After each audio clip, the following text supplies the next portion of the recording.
So ఇప్పటి వరకు ఎంత పోలింగ్ వరకు నమోదైంది, సో క్యూ లైన్లో నిలబడ్డ వారి పరిస్థితి ఏ విధంగా ఉంది, సో దీని పూర్తి డీటెయిల్స్ అందించడానికి కరీంనగర్ నుంచి మా కరెస్పాండెంట్ శ్రీనివాస్ సిద్ధంగా ఉన్నారు. శ్రీనివాస్. సో శ్రీనివాస్, మొత్తంగా మూడో విడత పంచాయతీ ఎన్నికల పోలింగ్ ప్రశాంతంగా ముగిసింది.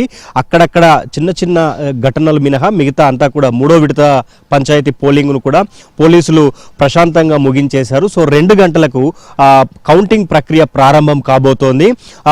వాస్తవానికి పోలింగ్ జరుగుతున్న సమయంలో ఎక్కడ కూడా ఇబ్బందులు జరగడం లేదు. కేవలం ఈ కౌంటింగ్ తర్వాత జరిగిన పరిణామాల్లోనే ఎక్కువగా గొడవలు జరుగుతున్నాయి. ప్రస్తుతం మనం పెద్దపాయపల్లె దగ్గర ఉన్నాము. పోలింగ్ ప్రక్రియ అంతా కూడా 1 గంటకే కంప్లీట్ చేశారు. సో కొంతమంది ఏజెంట్లు కానీ ఓటు అంటే లైన్లో 1 గంట తర్వాత గేటు లోపలికి వచ్చిన వారికి ఓటు వేసే అవకాశం అయితే అధికారులు కల్పిస్తున్నారు. ఏజెంట్లు లంచ్ కోసం అంటూ కూడా బయటకు వెళ్తున్న పరిస్థితి మనం చూడొచ్చు. 1 గంటకు దాదాపుగా అందరూ ఓట్లేసి బ్యాలెట్ బాక్సులను కూడా సీల్ చేసిన తర్వాతనే ఏజెంట్లంతా కూడా బయటకు వెళ్తున్న పరిస్థితి మనకు కనిపిస్తోంది. సో మనం విజువల్స్లో కూడా చూడొచ్చు. సో పోలింగ్ అయితే చాలా ప్రశాంతంగా ముగిసింది. పోలింగ్ అంటే అధికారులు అన్ని చోట్ల కూడా పోలింగ్ కేంద్రాల దగ్గర సరిగ్గా 1 గంటకే గేట్లను క్లోజ్ చేసిన పరిస్థితి అయితే ఉంది. విజువల్స్లో చూడొచ్చు. ఎందుకంటే ఇది హుజురాబాద్ నియోజకవర్గంలోని పెద్దపాయపల్లె చాలా మేజర్ గ్రామ పంచాయతీ.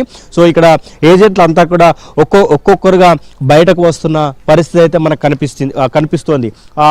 1 గంట నుంచి 2 గంటల మధ్యలో లంచ్ తర్వాత 2 గంటలకు ఈ కౌంటింగ్ ప్రక్రియ ప్రారంభం కాబోతోంది. కౌంటింగ్ సందర్భంగా కూడా పోలీసులు పూర్తిగా ఆ లోపల బ్యాలెట్ బాక్సులు ఓపెన్ చేసేటప్పుడు వీడియోగ్రఫీ చేయబోతున్న పరిస్థితి అయితే ఉంది. సో అటు రాజన్న సిరిసిల్ల జిల్లాలో కేటీఆర్ కాన్స్టిట్యున్సీలో 4 మండలాల్లో ఈరోజు మూడో విడత పోలింగ్ జరుగుతోంది. అక్కడ ప్రస్తుతానికైతే 80% వరకు పోలింగ్ అయినట్లు మనకు తెలుస్తోంది. ఇటు కరీంనగర్ జిల్లాలో కూడా ఇప్పటి వరకు 78% వరకు అయింది. పూర్తిగా మరో అధికారికంగా ఇంకొక 10% పెరిగే అవకాశం అయితే కనిపిస్తోంది. అటు జగిత్యాల జిల్లాలోని ధర్మపురి నియోజకవర్గంలో కూడా దాదాపు 80% పోలింగ్ అయినట్లు మనకు తెలుస్తోంది. సో మొత్తంగా ఓవరాల్గా 80%కి పైగానే పోలింగ్ నమోదైంది. ఎందుకంటే గ్రామీణ ప్రాంతాల్లో ఓటర్లు ఎక్కువగా తమ ఓటు హక్కును వినియోగించుకునేందుకు పోటెత్తుతున్నారు. మిగతా ఎలక్షన్స్తో పోలిస్తే అభ్యర్థులు దగ్గరుండి తమకు సంబంధించిన ఓటర్లను ఎక్కడ ఇతర ఉపాధి కోసం బయటికి వెళ్ళిన వారందరినీ కూడా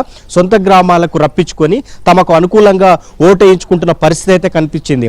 మొదటి విడత ఎన్నికల్లో, రెండో విడత ఎన్నికల్లో 1 ఓటు, 2 ఓట్లు, 5 ఓట్లు, 10 ఓట్ల లోపు చాలా అభ్యర్థుల జీవితాలు మారిపోయాయి. వీటిని దృష్టిలో పెట్టుకొని 1 ఓటు కూడా చాలా విలువ అయినదిగా ఉంటుంది. కాబట్టి ఇక్కడ ఉన్న అభ్యర్థులంతా తమకు అనుకూలంగా ఉన్న బంధువులను కానీ తమ దగ్గర వాళ్ళను కానీ ఓటు వేసేందుకు మాత్రం ఖచ్చితంగా రప్పించుకుంటున్నారని చెప్పొచ్చు. ఎందుకంటే మొదటి 2 విడతలతో పోలిస్తే మూడో విడత మరింత ఎక్కువగా పోలింగ్ నమోదవుతున్న పరిస్థితి కూడా కనిపిస్తోంది. పోటాపోటీగా అభ్యర్థులు ప్రచారం చేయటము, గెలుపు విషయంలో కూడా డి అంటే డి అనే యాంగిల్స్లో చాలా గ్రామాలు ఉండటంతో సో ఎక్కువగా పోలింగ్ పైన అభ్యర్థులంతా ఇంట్రెస్ట్ చూపించారు. 1 ఓటు విలువ వాళ్ళకి తెలిసి వచ్చింది కాబట్టి వారంతా జాగ్రత్తలు తీసుకున్న పరిస్థితి అయితే మనకు కనిపించింది. సో ఉమ్మడి జిల్లా వ్యాప్తంగా ఇప్పటి వరకు 80% వరకు అయితే పోలింగ్ నమోదైంది. 2 గంటలకు కౌంటింగ్ ప్రక్రియ ప్రారంభం కాబోతోంది. Srinivas. Right, thank you very much Srinivas.